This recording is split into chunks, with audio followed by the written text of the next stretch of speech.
Hello everyone, कैसे आप सब। आप सबका अपने चैनल में स्वागत है। आज मैं आपको पंचतंत्र की एक कहानी जिसका टाइटल है मेंढक राज और नाग सुनाने जा रहा हूँ। इस कहानी के लेखक हैं पंडित विष्णु प्रसाद शर्मा। तो चलिए शुरू करते हैं। एक कुएं में बहुत से मेंढक रहते थे। उनके राजा का नाम था गंगदत्त। गंगदत्त बहुत ही झगड़ालू स्वभाव का था। आसपास दो तीन और भी कुएं थे, उनमें भी मेंढक रहते थे। हर कुएं में मेंढकों का अपना राजा था। हर राजा से किसी न किसी बात पर गंगदत्त का झगड़ा चलता ही रहता था। वह अपनी मूर्खता से कोई गलत काम करने लगता और अगर कोई बुद्धिमान मेंढक उसे रोकने की कोशिश करता तो मौका मिलते ही अपने पाले गुंडों से उन मेंढकों को पिटवा देता। कुएं के मेंढकों के भीतर गंगदत्त के प्रति रोष बढ़ता जा रहा था। घर में भी झगड़ों से चैन न था। अपनी हर मुसीबत के लिए घर के सदस्यों को दोष देता था। एक दिन गंगदत्त पड़ोसी मेंढक राजा से खूब झगड़ा हो गया। खूब तू मैं हुई। गंगदत्त ने अपने कुएं में आकर बताया कि पड़ोसी राजा ने उसका अपमान किया है। अपमान का बदला लेने के लिए उसने अपने मेंढकों को आदेश दिया कि पड़ोसी कुएं पर हमला करें। सब जानते थे कि झगड़ा गंगदत्त ने ही शुरू किया होगा। कुछ सियाने मेंढकों तथा बुद्धिमानों ने एकजुट होकर एक स्वर में कहा, राजन, पड़ोसी कुएं में हमसे दुगने मेंढक हैं। वे स्वस्थ, वह हमसे अधिक ताकतवर हैं। हम यह लड़ाई नहीं लड़ेंगे। गंगदत्त सन रह गया और बुरी तरह तिलमिलाकर रह गया। मन ही मन उसने ठान ली कि इन गद्दारों को भी सबक सिखाना होगा। गंगदत्त ने अपने बेटों को बुलाकर भड़काया, बेटा, पड़ोसी राजा ने तुम्हारे पिताश्री का घोर अपमान किया है। जाओ, पड़ोसी राजा के बेटों की ऐसी पिटाई करो कि वे पानी मांगने लग जाएं। गंगदत्त के बेटे एक दूसरे का मुंह देखने लगे।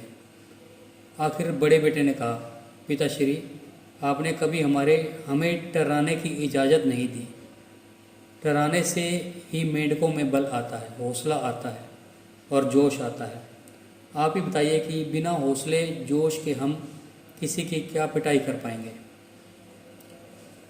अब गंगदत्त सबसे चिढ़ गया। एक दिन वह कुड़ता और बड़बड़ाता हुआ कुएं से बाहर इधर उधर घूमने लगा। उसे एक भयंकर नाग पास ही बने बिल में घुसता नजर आया। उसकी आंखें चमकी। जब अपने दुश्मन बन गए हों तो दुश्मन को ही अपना दोस्त बनाना चाहिए। यह सोच वह बिल के पास जाकर बोला, नागदेव, मेरा प्रणाम। नागदेव फुंकारा, अरे मेंढक, मैं तुम्हारा वैरी हूँ, तुम्हें खा जाता हूँ और तू मेरे बिल के आगे आकर मुझे आवाज़ दे रहा है।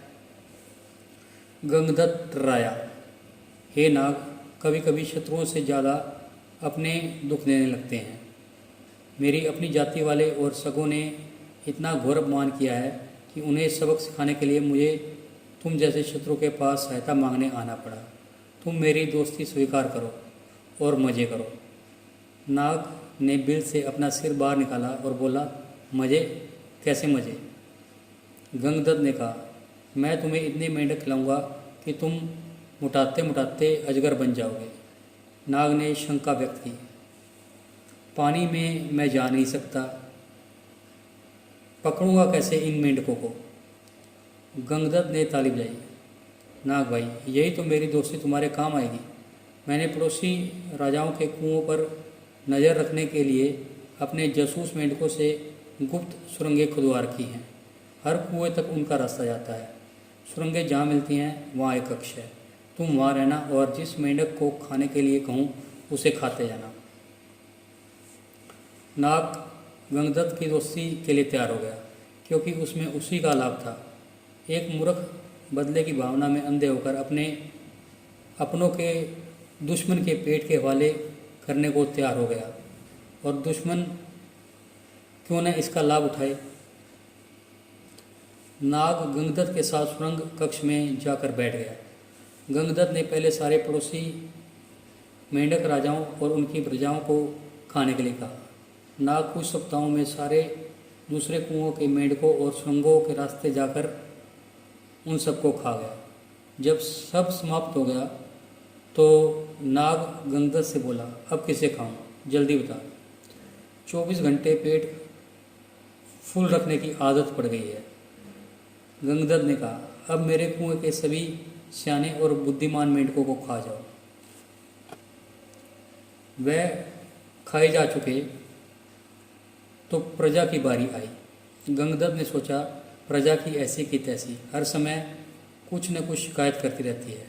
उनको खाने के बाद नाग ने खाना मांगा तो गंगदत्त बोला, नाग मित्र, अब केवल मेरा कुनबा और मेरे मित्र बचे हैं, खेल खत्म, मेंढक हजम। नाग ने फन फैलाया और फुंकारने लगा, मेंढक, मैं अब कहीं नहीं जाने का, तू अब खाने का इंतजाम कर, वरना। गंगदत्त की बोलती बंद हो गई। उसने नाग को अपने मित्र खिलाए, फिर उसके बेटे नाग के पेट में गए। गंगदत्त ने सोचा कि मैं और मेंढकी जिंदा रहे तो बेटे और भी पैदा कर लेंगे। बेटे खाने के बाद नाग फुंकारा, और खाना कहाँ है? गंगदत्त ने डरकर मेंढकी की ओर इशारा किया। गंगदत्त ने स्वयं के मन को समझाया, चलो बूढ़ी मेंढकी से छुटकारा मिला, नई जवान मेंढकी से विवाह कर नया संसार बसाऊंगा। मेंढकी को खाने के बाद नाग ने मुंह फाड़ा, खाना। गंगदत्त ने हाथ जोड़े, अब तो केवल मैं बचा हूँ, तुम्हारा दोस्त गंगदत्त, अब लौट जाओ। नाग बोला, तू कौन सा मेरा मामा लगता है, और उसे हड़प गया। इस कहानी से हमें सीख मिलती है कि अपनों से बदला लेने के लिए जो शत्रु का साथ लेता है उसका अंत निश्चित है। तो आपको ये कहानी कैसी लगी? अगर पसंद आई तो वीडियो को लाइक कीजिए, शेयर कीजिए और चैनल को सब्सक्राइब कीजिए। बेल वाला बटन ज़रूर दबा दें ताकि हम कोई और ऐसी कहानी डालें तो उसकी नोटिफिकेशन आपको मिल जाए। Thank you.